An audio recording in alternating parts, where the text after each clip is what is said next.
तो इस वीडियो में हम बात करने वाले हैं होम लोन के हमको कौन कौन से डॉक्यूमेंट बैंक को प्रोवाइड करने पड़ते हैं, जिसमें केवाईसी के डॉक्यूमेंट कौन से देने पड़ते हैं, यहाँ पे आपको प्रॉपर्टी रिलेटेड डॉक्यूमेंट कौन से देने हैं, इसके अलावा इनकम के डॉक्यूमेंट कौन कौन से देने हैं, और इसके अलावा कैटेगरी वाइज लोगों के लिए भी अलग अलग जो है डॉक्यूमेंट लगते हैं, जैसे कि सैलरीड को क्या देना पड़ता है, सेल्फ एम्प्लॉयड को क्या देना पड़ता है। तो कंप्लीट इन्फॉर्मेशन आपको इस वीडियो में हम देने वाले हैं। तो चलिए देखते हैं। सबसे पहले हम देखते हैं, अगर हम एसबीआई बैंक से होम लोन लेते हैं तो एसबीआई बैंक में क्या डॉक्यूमेंट लगते हैं। इसके अलावा हम फिर एचडीएफसी बैंक के भी होम लोन के डॉक्यूमेंट आपको बताने वाले हैं कि क्या लगते हैं और क्या दोनों में डिफरेंस आता है।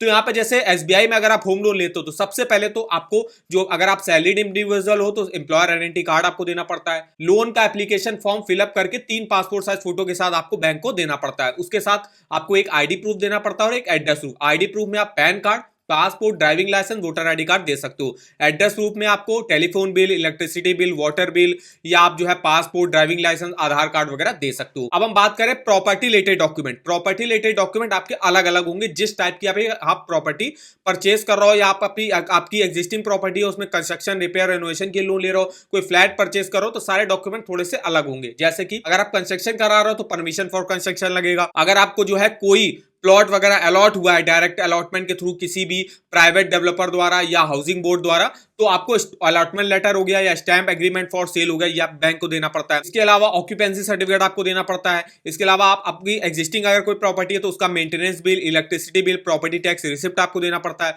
कोई न्यू प्रॉपर्टी परचेज कर रहा हो तो registered development agreement of the builder या कन्वेंस डीड आपको देना पड़ता है। और जो भी आपने इनिशियल पेमेंट करी होगी बिल्डर को या सेलर को, उसकी पेमेंट की रिसिप्ट आपको बैंक को प्रोवाइड करनी पड़ती है। तो ये कुछ प्रॉपर्टी के डॉक्यूमेंट लगते हैं एसबीआई बैंक से होम लोन लेने के लिए। इसके अलावा स्टेटमेंट की बात करें तो 6 मंथ का आपको बैंक अकाउंट स्टेटमेंट देना पड़ता है, जितने भी आपके बैंक अकाउंट है। मेनली जो है सैलरी अकाउंट इंपॉर्टेंट होता है, जिस भी अकाउंट में आपकी सैलरी होती है उसका स्टेटमेंट मेनली जो है बैंक मांगता है आपसे। और अगर आपका कोई लोन ऑलरेडी चल रहा है तो उसका भी 1 साल का स्टेटमेंट आपको यहाँ पे बैंक को दिखाना पड़ता है। अब बात कर लेते हैं इनकम की। तो इनकम प्रूफ के तौर पे देखिए, जो सैलरीड एप्लीकेंट होंगे और जो सैलरी एप्लीकेंट को एप्लीकेंट ऐड कराएंगे, गारंटर ऐड कराएंगे, तो उसके लिए उनको सैलरी स्लिप देना पड़ता है, सैलरी सर्टिफिकेट 3 मंथ का देना पड़ता है। इनमें से आप कोई भी एक डॉक्यूमेंट दे सकते हो। इसके अलावा फॉर्म 16 2 सालों का दे दो आप, या तो आप आईटी रिटर्न 2 सालों का दे दो। इनमें से भी कोई एक डॉक्यूमेंट दे सकते हो।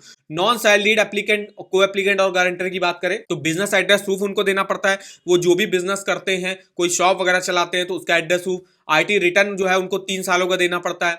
बैलेंस शीट देना पड़ता है उनको। Profit and loss account statement 3 सालों का देना पड़ता है। बिजनेस लाइसेंस डिटेल हो गई, टीडीएस सर्टिफिकेट हो गया। इसके अलावा जो सेल्फ एम्प्लॉयड प्रोफेशनल कैटेगरी में आते हैं, जैसे कि डॉक्टर हो गया, सीए हो गया, सीएस हो गया, आर्किटेक्ट हो गया, तो ये आप प्रोफेशनल कैटेगरी में आते हैं, उनको सर्टिफिकेट क्वालिफिकेशन देना पड़ता है। मतलब उनको अपने क्वालिफिकेशन की डिग्री वगैरह जो है आपको प्रोवाइड करनी पड़ती है। तो ये एसबीआई बैंक के होम लोन के डॉक्यूमेंट रहे। अब हम एचडीएफसी बैंक में देख लेते हैं क्या क्या डॉक्यूमेंट लगते हैं। एचडीएफसी बैंक में देखिए तो यहाँ पे मैंडेटरी डॉक्यूमेंट है, या तो आप पैन कार्ड आपको देना है या फॉर्म 60 आपको देना है। इसके अलावा एक आईडी प्रूफ है, एक एड्रेस प्रूफ, जैसे कि एसबीआई बैंक में देना होता है, मतलब केवाईसी के डॉक्यूमेंट आपको देने हैं।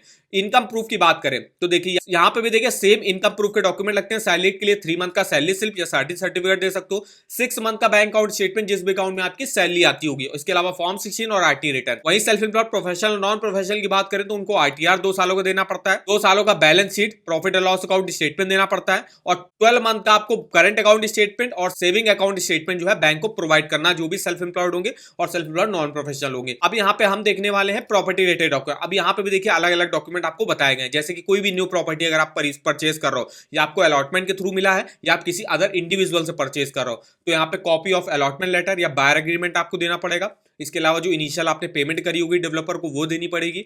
अगर आप कोई रीसेल होम खरीद रहे हो तो उसके लिए आप टाइटल डीड आपको देना पड़ता है। जो आपने सेलर को पेमेंट करी होगी इनिशियल, वो जो है उसका प्रूफ देना पड़ता है। और copy of agreement to sell आपको देना पड़ता है। अगर आप कोई प्लॉट है आपका, उसमें कंस्ट्रक्शन के लिए लोन ले रहे हो, तो देखिए टाइटल डीड फॉर प्लॉट देना पड़ता है। इसके अलावा आपकी प्रॉपर्टी पे कोई लड़ाई झगड़ा नहीं है तो उसका भी प्रूफ देना पड़ता है। कॉपी ऑफ प्लान देना पड़ता है, अप्रूव बाय लोकल अथॉरिटी। इसके अलावा जो भी कंस्ट्रक्शन में एस्टिमेट बनेगा आर्किटेक्ट या सिविल इंजीनियर द्वारा, आपको कंस्ट्रक्शन एस्टिमेट जो है बैंक को प्रोवाइड करना पड़ता है। तो ये कुछ डॉक्यूमेंट लगते हैं एचडीएफसी बैंक से होम लोन लेने के लिए। और कुछ अदर डॉक्यूमेंट है जो और भी मांग सकता है एचडीएफसी बैंक, जैसे कि ओन कंट्रीब्यूशन प्रूफ मांग सकता है। जैसे कि एचडीएफसी बैंक मैक्सिमम जो है प्रॉपर्टी का 90% तक लोन प्रोवाइड करता है। वो 10% जो आपको मिनिमम डाउन पेमेंट वगैरह करनी पड़ती, तो वही वही ओन कंट्रीब्यूशन प्रूफ आपको देना पड़ता है। इसके अलावा जो सैलरीड होंगे तो उनको एम्प्लॉयमेंट कॉन्ट्रैक्ट हो गया या अपॉइंटमेंट लेटर हो गया, वो देना पड़ता है। सैलरीड को देखिए, अगर उनका कोई ऑन गोइंग लोन चल रहा तो उसका भी 6 मंथ का स्टेटमेंट देना पड़ता है। जो लोन का एप्लीकेशन फॉर्म होगा फिलअप करके पासपोर्ट साइज फोटो के साथ देना पड़ता है।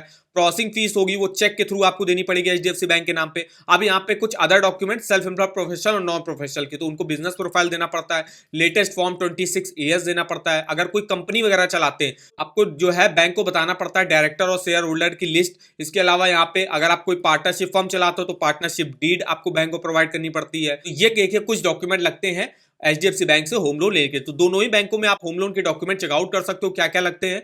हमने आपको प्रॉपर्टी रिलेटेड डॉक्यूमेंट बता दिए, इनकम के डॉक्यूमेंट बताओ, केवाईसी के डॉक्यूमेंट बता दिए। आगे आप जो है किस बैंक के होम लोन के डॉक्यूमेंट के बारे में हमसे जानना चाहते हो तो हमारे इस वीडियो के कमेंट बॉक्स में कमेंट करके हमसे पूछ सकते हो। अगर आपको ईएमआई कैलकुलेट करना है किसी भी home loan, personal loan, car loan का, तो आप डिटेल्स यहाँ से चेकआउट कर सकते हो। इस ईएमआई कैलकुलेटर का लिंक आपको वीडियो के डिस्क्रिप्शन बॉक्स में मिल जाएगा। और अगर आपको लोन्स के ऑफर जानने किसी भी बैंक के, चाहे वो होम लोन हो, पर्सनल लोन हो, कार लोन हो, two wheeler loan, education loan, saving account, credit card, तो इसके ऑफर वगैरह की लिंक आप यहां से डिटेल से चेकआउट कर सकते हो। तो इस वेबसाइट का भी लिंक आपको वीडियो के डिस्क्रिप्शन बॉक्स में मिल जाएगा, एक बार जाके जरूर चेकआउट करेगा।